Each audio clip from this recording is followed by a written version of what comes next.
Hello and welcome to this video explaining that you're concerned that your child learns differently, whether or not that tutoring will be a good option for you.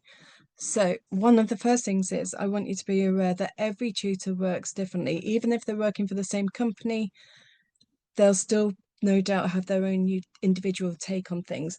So what I suggest you do is talk openly with the tutor about what it is you're looking for and what it is that your child needs. So it's always a good place to start is by asking how they approach their lessons and whether they're going to be able to adapt it to the individual needs of your child. That said, I'll do my best to explore this scenario within this video. Before we go any further, one of the key things that you need to consider is how big is the group that your child will be learning within. A larger group might make it harder for the tutor to adapt to your individual child's needs. However, if the group shares similar challenges or similar learning styles, being with others like them can sometimes offer extra reassurance and confidence. So understanding your child. Does the tutor have experience of neurodivergent children like yours, i.e. dyslexia, ADHD, autism, etc.? And not all tutors will have direct experience with neurodivergent children, but that doesn't mean that they're not the right person to support your child. Some tutors, although they may not have years of experience, instinctively treat each child as an individual. They'll ask questions, they'll listen carefully, and they'll adapt their approach accordingly. Whereas other tutors who may have been supporting children for years have become stuck in a rut, and therefore they find it harder to adapt. Does your child need regular breaks, or once they've got into the zone, are they better to just keep going? Would they benefit from breaking tasks down step by step, or from fewer questions on the page to help reduce overwhelm? Do they learn better through hearing or seeing? A tutor who's open to understanding these things and willing to ask is more important than someone who just knows the terminology. So will they take the time to get to know your child, how your child thinks, not just what they struggle with? And this is often easier in a one-to-one setting or within a small group, where the tutor can really get to know your child. They can notice body language, hesitation, or those quiet, I'm not sure moments that might go in unnoticed in a larger group. And that gives them the chance to pause and rephrase things that make sense to your child. And if your child is interested in a particular topic, whether it's Minecraft or animals or cars or dinosaurs or whatever it is, a good tutor might use that as a basis for examples instead of just kind of giving a generic slice of pizza analogy. They might tailor it into something that feels more relevant and personal to your child. And I've shared this example before, but when I was in a GCSE maths many, many years ago class, the teacher was explaining how you rearrange the formula, and then she kind of like turned and kind of like picked on me to answer the question. And I just froze. I had no idea what she was talking about. And so she explained it again, and she used exactly the same terminology, and I was still none the wiser. She could have been talking completely different language for what I knew. And then she asked me for a third time, or she explained it again, asked me again, and I had no idea. And this time she just like rolled her eyes and moved on. And the humiliation of not getting it in front of the whole class, when you, in your mind, especially as a teenager, you think everyone else obviously does, it's just you that's thick. But that night I sat with my dad, and he wasn't a teacher, he wasn't a tutor. He was an accountant, but he sat down with me and he explained it using a set of scales. And suddenly, such a simple analogy made perfect sense. But it was because he had the patience to explain it to me in a way that was relevant, something that I could actually understand. And I recently spoke to another tutor who has ADHD himself, and he explained how when he was at school, he would struggle with organizational skills. And so that insight has given him the knowledge that for a lot of kids, a brain dump at the beginning is brilliant because it gives you the opportunity to start the lesson with all that junk that was going on inside your head gone. But it also gives you the opportunity that if you freed your mind of all that extra clutter, you can focus. And it's also, if your child needs to go to the toilet or something, if they have the confidence to ask the tutor because they know they're in a safe environment, it means that they can actually ask, and removing, and then they can go and they can again come back and start working with a clear mind without that making more noise, more of a distraction in the background of their mind. Every child is different, and a tutor who builds rapport and takes the time to get to know how your child learns, how your child processes information, is always going to be in a stronger position to support them effectively. Okay, so will they notice if your child is just pretending to understand something rather than actually admit that they don't?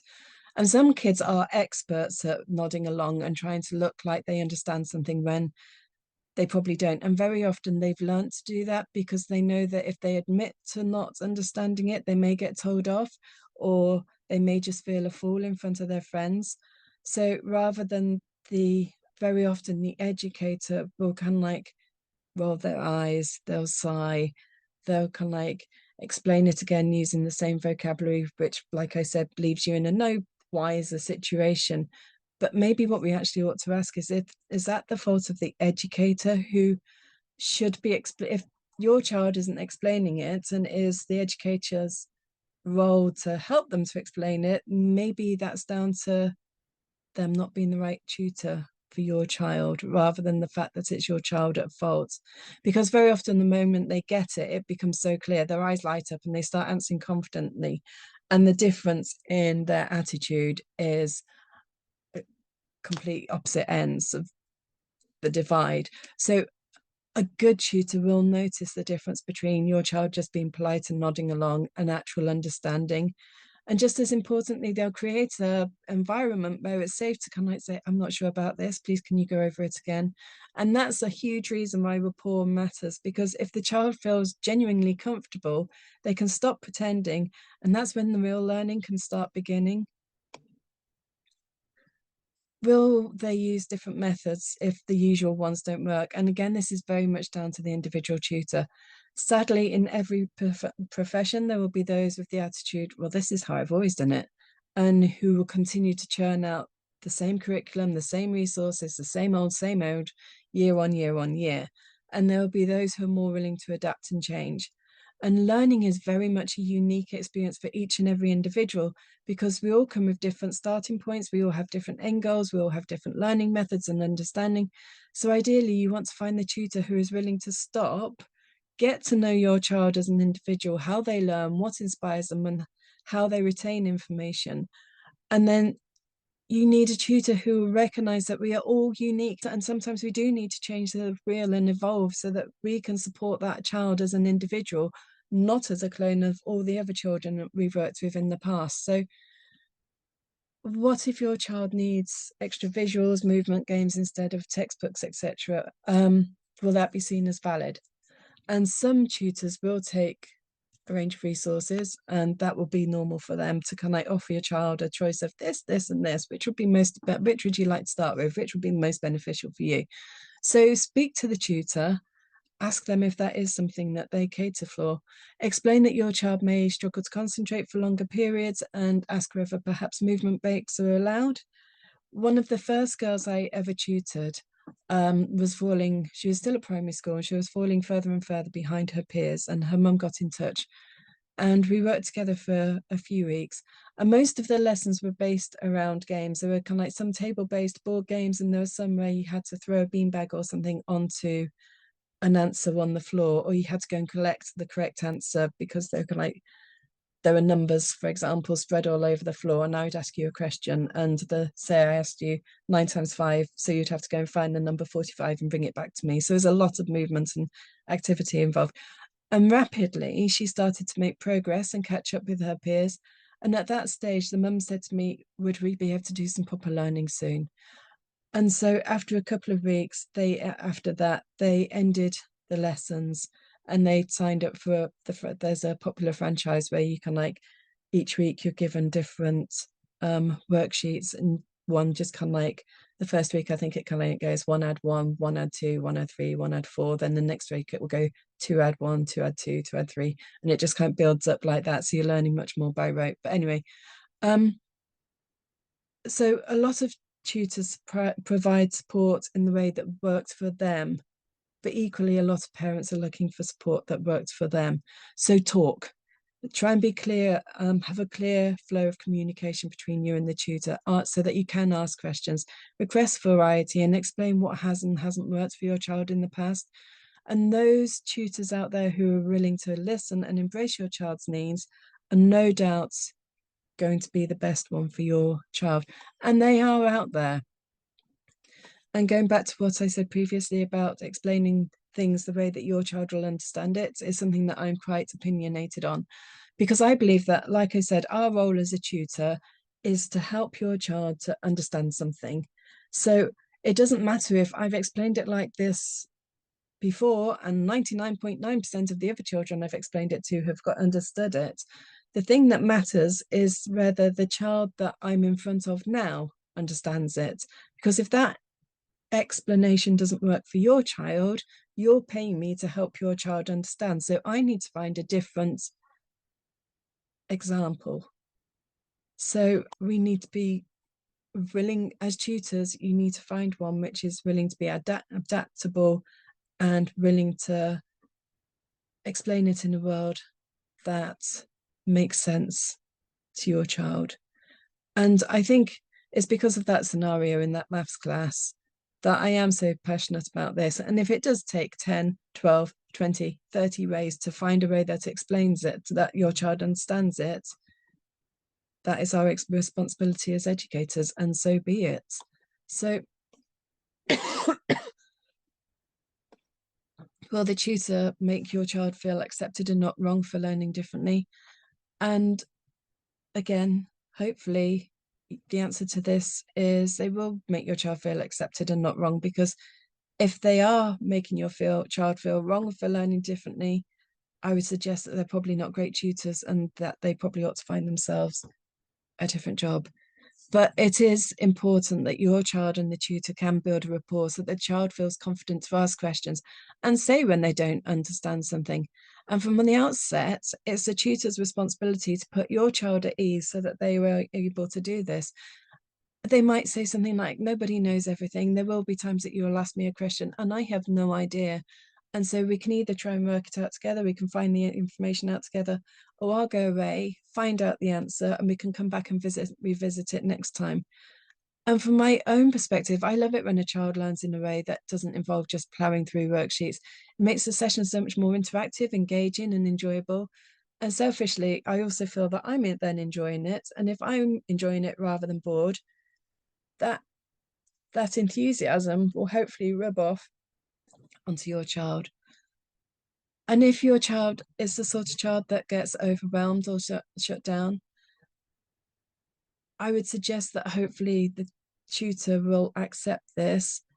And if they don't, like I say, tutoring probably isn't the right job for them.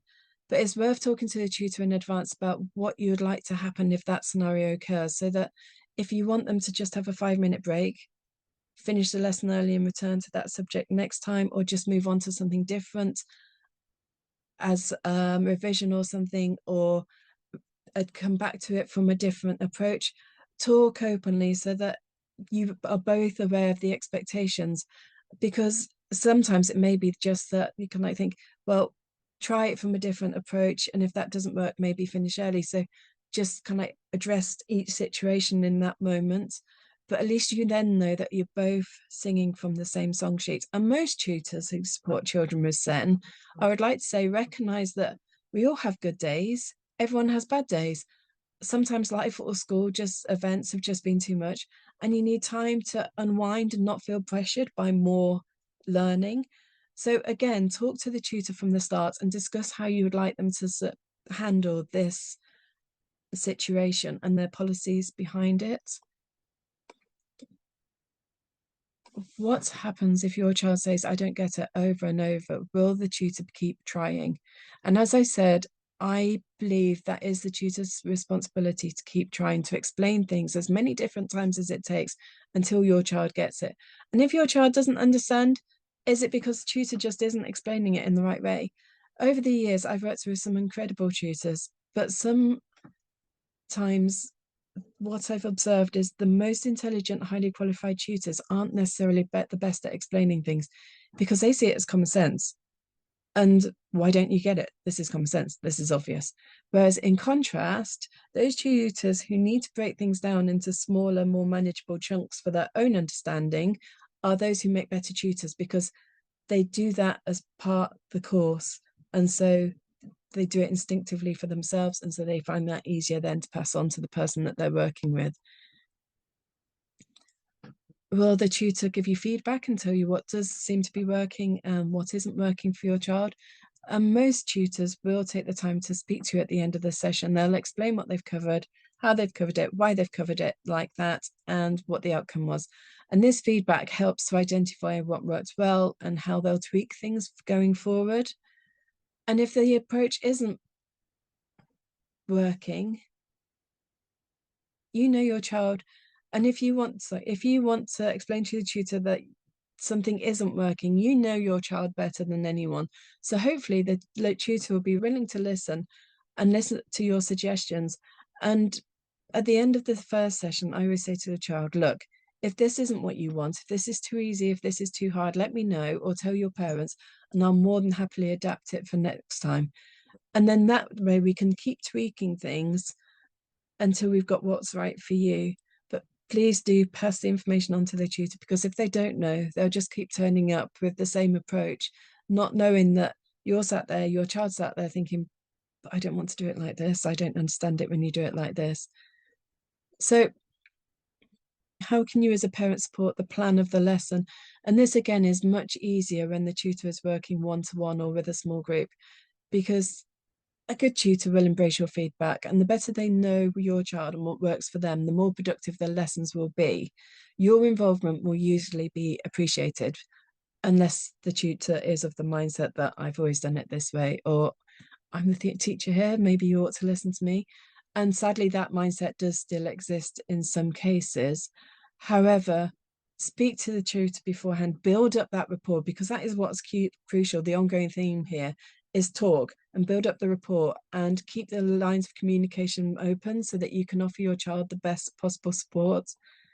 And it could be that you've kind of like sat there thinking, well, we've tried tutors before and it hasn't worked. So how do we know that another tutor is actually going to be the one that's going to make a difference? And to be honest, I can't promise you that this one will be different. But what I can say, like I've said before, talk openly, because the more open you can be with the tutor beforehand, and the better you can gauge their attitude towards supporting your child, their willingness to be flexible, their approach to different learning styles. And for some children, qualifications and experience aren't what matters most. It is the tutor's willingness to listen and for you to be able to walk away if what they're saying doesn't match the needs of your individual child. And some people will say, well, school hasn't worked for my child. So will this just be more of the same? Or is it actually going to be something different? And again, talk to the tutor about their style. How many children are in the session and how are the sessions structured? Explain why school didn't work for your child and ask what how their approach differs to school. Your gut will very often tell you whether this is the right tutor, whether this is the right fit for you and your family.